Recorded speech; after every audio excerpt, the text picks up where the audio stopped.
Welcome to Kenton Teaches. Enjoy the video. In this video, I will explain how to use protein powder easily. First, pick your favorite protein powder, whether it's whey, casein, or a plant-based option. Next, choose your liquid base. Water, milk, or a milk alternative all work wonderfully. Then, measure out 1 scoop of powder, which is usually around 25 to 30 grams, and add it to your chosen liquid.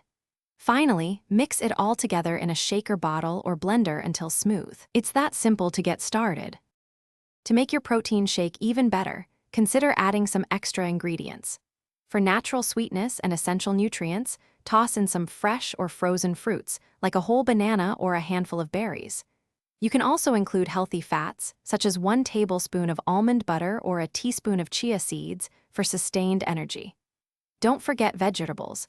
A small handful of spinach blends in seamlessly, adding vitamins without changing the flavor. Blend everything until it's perfectly smooth for a delicious and nutritious drink.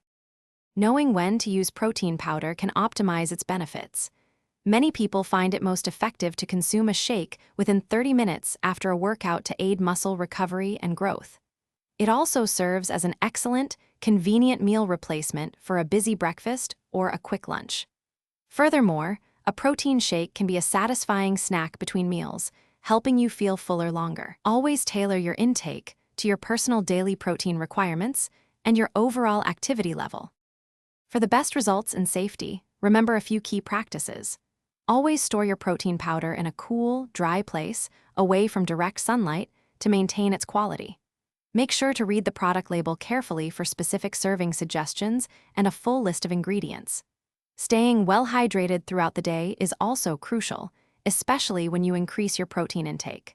Finally, for personalized dietary advice tailored to your unique needs, consider consulting a healthcare professional.